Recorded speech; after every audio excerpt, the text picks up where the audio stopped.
qodobkan waa qodob aad iyo aad xasaasi u ah maadaama uu sida ay sheegeen uu quseeyo applicationadii horey loo buuxiyey iyo kuwa hadda ka dambe la buuxin doono. waa qodob amar ku siinayo ofisarada immigrationka in applicationkii arjigii ay wax ka dhiman yihiin. markii hore laba process ayay isticmaali jireen. processka hore ama sida ay u shaqayn jireen baa waxay ahayd in haddii applicationkaaga ama lacagta ha ka qaldanaato ama ha ka qaldanaato sida loo soo buuxiyey ama caddaynba ha ka dhinaatee haddii applicationkaaga ay si un wax uga qaldan yihiin, green card ha ahaado, asylum ha ahaado, I-94 ha ahaado, citizenship iyo dhalashada kii loo xareynayo ha ahaado, haddii ay wax ka qaldan yihiin laba si ayay u isticmaali jireen ofisarada ama laba sharci bay kala kicin jireen. labadaasi oo ay isticmaali jireen waxay ahayd midda koowaad waxay ahayd in lagu soo diro waxa la yidhaahdo request for evidence. caddaynta kaa dhiman soo raaci baa la oran jiray. warqad baa guriga kugu iman jirtay, waxaa lagu dhihi jiray waxbaa kaa dhiman, waxaas iyo waxaas iyo waxaas baan kaaga baahannahay. affidavit ha ahaato, warqad kale oo ha ahaato kaa dhinayd ama bank statement iyo adiga wixii kaa dhinnaa bay waxay dhihi jireen soo raaci. so RFE baa la dhihi jiray, request for evidence baa uu samayn jiray officerka, oo sidaas ayay dadka badankood ay ula shaqayn jireen. taas waa qodob. qodobka labaad oo ay isticmaali jireenna wuxuu ahaa in applicationkaaga haddii si un ay wax uga dhiman yihiin oo ay dareensan yihiin waxay soo diri jireen warqad intent for denial baa la oran jiray. warqadaas waxa weeye waxay ku sheegaysaa haddaadan applicationka soo dhamaystirin waxaan rabaa oo aan rabaa inaan sameeyo buu dhihi jiray officerka, inaan aan kansalo applicationkaaga ama aan deny gareeyo oo diidma qayaxan aan soo siiyo. marka waxaa kaloo ku jira aan idinka hilmaamay warqadda shaqada dadka sugayay work permitka. haddii applicationkaaga uusan dhamaystirnayn, wax ka qaldan yihiin, waxay doontaba ha ahaatee waxa ay samaynayaan in si outright ah armatic ah ay u sameeyaan inay deny garayaan applicationka aad xaraysatay. markaa fiiriso qodobkan iyo arrinkan wuxuu dhaqan galay shalay August 5 2026 oo maalinka uu ahaa Arbaco. qodobkan marka shalay buu dhaqan galay. dhibaatada meesha ka iman doontana waxa waaye waxay yiraahdeen applicationadii horey loo xareeyay, green cardka ha ahaadaan, I-94 ka ahaadaan, waan kusoo celcelinaya, citizenshipka ha ahaadaan, work permit ha ahaato oo warqadda shaqada dadka sugaya ha ahaato, kulli way affect garanaysaa bay yiraahdeen.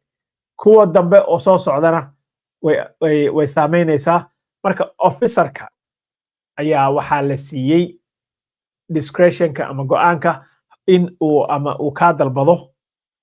caddayn dheeraada hadday kaa dhiman tahay, inuu kuu soo diro warqad kuu sheegaysa in applicationkaaga la deny garayn rabo haddii aadan keenin waxa lagaa rabo, iyo inuu ku siiyo diidmo qayaxan. marka diidmada haddii lagu siiyo waxay dhibaato ka iman doontaa baa la yidhi.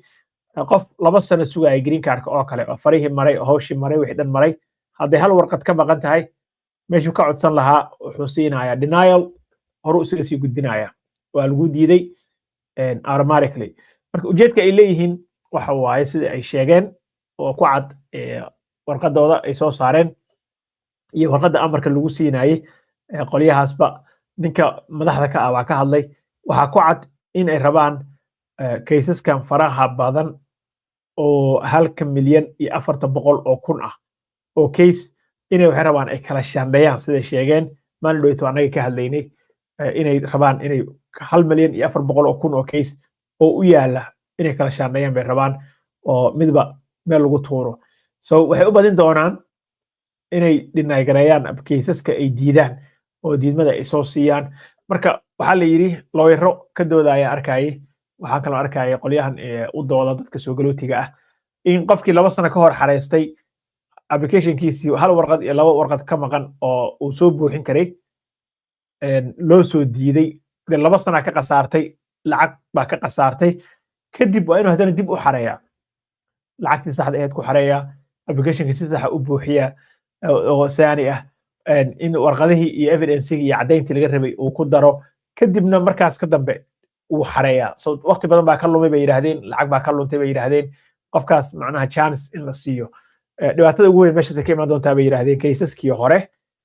hataa way la shaqaynaysaa baa la yidhi oo dadkii hore u buuxsaday iyaga naftooda way affect garaynaysaa so imagine adigoo hal sano sugaayay inaad warqadii shaqada aa hesho work permitkii haddana lagu soo diido oo lagu soo diro warqad dhehaysa deny baa lagaa siiyey dib usoo buuxi lacagtaada horena ka kac waaye applicationkaaga horena waa ka kac marka waxaan fiirinayay sida dadkii hore kolley wayba buuxsadeenba oo nasiibkooday sugayaan laakiin waxaan fiirinayay sida looga hortegi karo arrinkan waxaana ii soo baxday marka hore oo dadka dambe oo hadda ka dambe buuxsan doona intaad applicationka buuxinin bal immigration lawyer abukaate immigration ah aad la kaashato applicationka si sax oo saani ah lagugu buuxiyo oo kayskaaga before aadan dirin maadaama aad chanceska risk garanayso in lasoo diidaba oo officerka hadda awood uu leeyahay inuu anytime qofku rabo uu dhinay soo siiyo marka hore in applicationkaas la kaashato bal qof lawyer ah buuxintiisa marka labaad haddii aad awoodin ama aadan garanayn meel aad lawyer ka hesho iyo immigration lawyer waxaad tegi kartaa communityada Soomaalida state kasto am sure way leeyihiin meelo badan bay ku leeyihiin marka communityga hadaa u tagto oo aad u sheegto baahida aad qabto before applicationka aadan iska buuxinin aadan iska dirin haddii aad iyaga waxay la xiriiraan oo ay saaxiibo leeyihiin way ku xiran yihiin lawyero bay ku xiran yihiin waxay ku xiran yihiin qolyo immigrationka ka caawin kara inay ku buuxiyaan applicationka oo si sax ah kugu buuxiyaan waxay hayaan information la xiriira up to date lacagta hataa haddii waxay yidhaahdeen lacagta lagaa rabo lacag ama ka yar ama ka badan aad soo dirto dhibteeday leedahay marka sheekadan shalay August 5 2026 bay dhaqan gashay arbacadii soo dhaafo shalay ahayd bay dhaqan gashay waa sheeko caqabadeeda leh dhibaatadeedana wadata sababtoo ah dadka waxa ay ka baabi'inaysaa baa la yidhi weliba ninka xukuma USCIS ta aad iyo aad buu ugu faraxsanaa in arrinkan lasoo kordhiyo oo ay maaragtay hay-adda chance loo siiyo inay ka applicationada ay dhinagarayn karaan oo iyaga oo aanan siinin warqadihii ay soo diri jireen iyo chancesyadii ay bixin jireen marka hore iyagoo aan bixinin marka arrinkaas isaga ah waa qodobkaas qodobka labaad aan rabo insha allahu tacaala inaan idinku daro waa wuxuu yahay maanta madaxweynaha wuxuu saxiixay laba digreeto labadaas digreeto oo uu saxiixayna waxa ay ku saabsanaayeen arrimihii cunuga halkan ku dhasha automatically mu citizen u yahay mase uma aha arrinkaas waa laisku haystay waa ogeedeen in cunuga waalidkiisa sharcigu raba ha haysto waddankuu raba ka soo jeedo xaaladuu raba ku sugnaado oo xaalad immigration baan ka hadlaynaaye haddii cunuga halkan uu ku dhasho inuu si automatic ah uu u yahay citizen ba Trump marka ba dastuurka dalkana ku qoran maxkamadda ugu sarreysana ay ku raacday dastuurka qodobka 14aad baa waxa ku qoran in cunuga hadduu halkan ku dhasho automatically uu citizen u yahay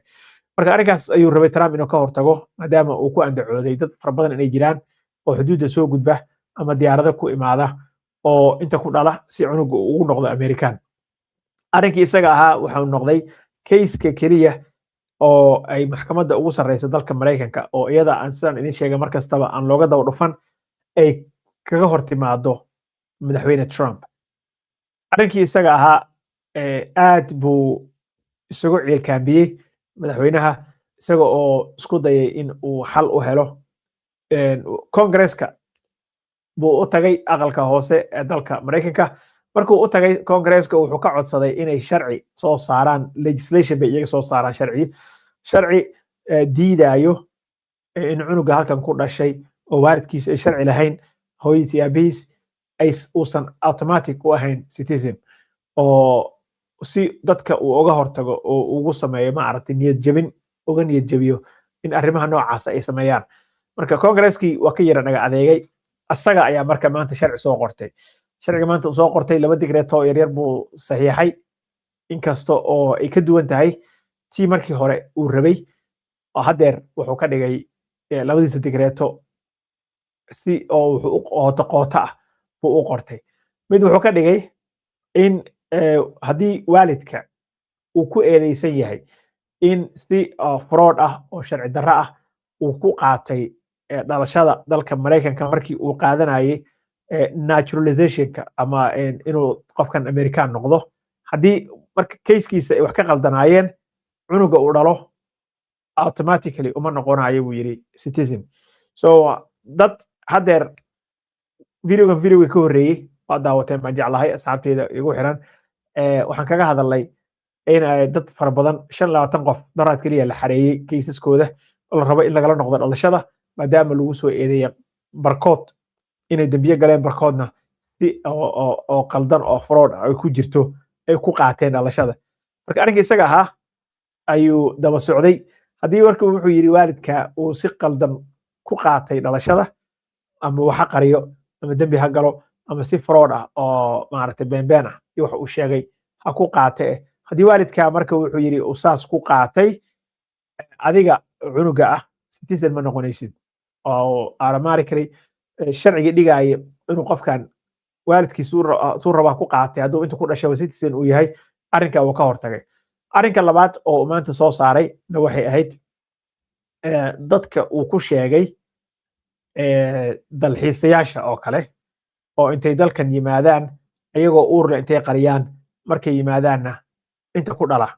si cunugooda uu American u noqdo waxa ay uu sheegay isagana warqad buu ka soo saaray arrinkaas totally inuu ka hortago waxaa la yiraahdaa birth tourism baa la yiraahdaa cunuga in lagu dhalo baa dalxiis halkan loogu imaaday arrinka isagana uu ka hortagay oo uu diiday madaxweynaha waa ka soo horjeestay oo qodob buu ka soo saaray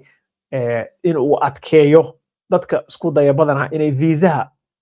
soo qaataan si intay ugu dhalaan so viisahaasna waa la adkeynayaa buu yiri oo viisahaasna aad baa loo adkeyn doonaa si qofka looga ilaaliyo wadamada kale ka imaanaya halkan inay ku dhalaan markay fiiriyeen qolyaha baaritaanada sameeya oo arrimahan viisooyinka iyo waxan ka shaqeeya waxay sheegeen sanadkii wax 26,000 oo qof ka badan baa inta ku dhasha ayaga oo qorshahooda uu yahay si arrinka noocaasa madaxweynaha uu ka hadlayay oo ah qofka inuu halkan intuu yimaado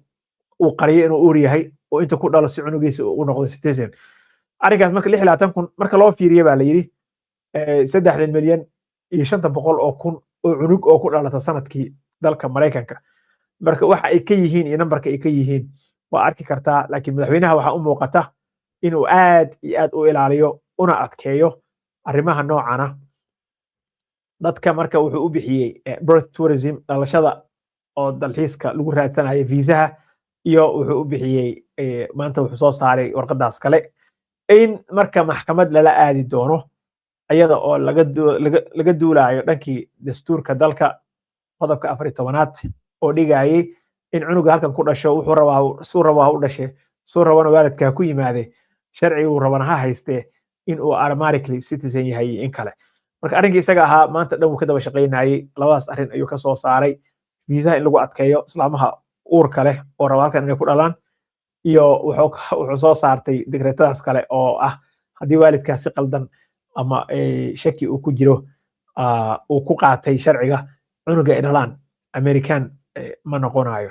qorshihii kale oo aan darhad idin sheegay waxay sii marayaan tirada 25 darhad marka lagu daro 88 qof bay xareeyeen inay kala laabtaan sharciyada dhalashada dalka Mareykanka dadkaas oo dhan waa dad naturalized ah oo iyagoo wadamo kale ku dhashay inta yimi oo qaatay dhalashada dalka Mareykanka marka dadka ay ka daba wareegayeen waxa ku soo baxday waxay yiraahdeen dad dambi galay dad xaasaskooda si xun ula dhaqmay dad caruurta faraxumeeyay oo dhibaato u geystay iyo waxay yiraahdeen dad isbeen fariimay oo si qalad ah ku qaatay dhalashada dalka Mareykanka so qolyahaas oo dhan waxay yiraahdeen waa laga daba tegayaa 88 qof ay sii maraysaa sanadkan keliya waxay xareeyeen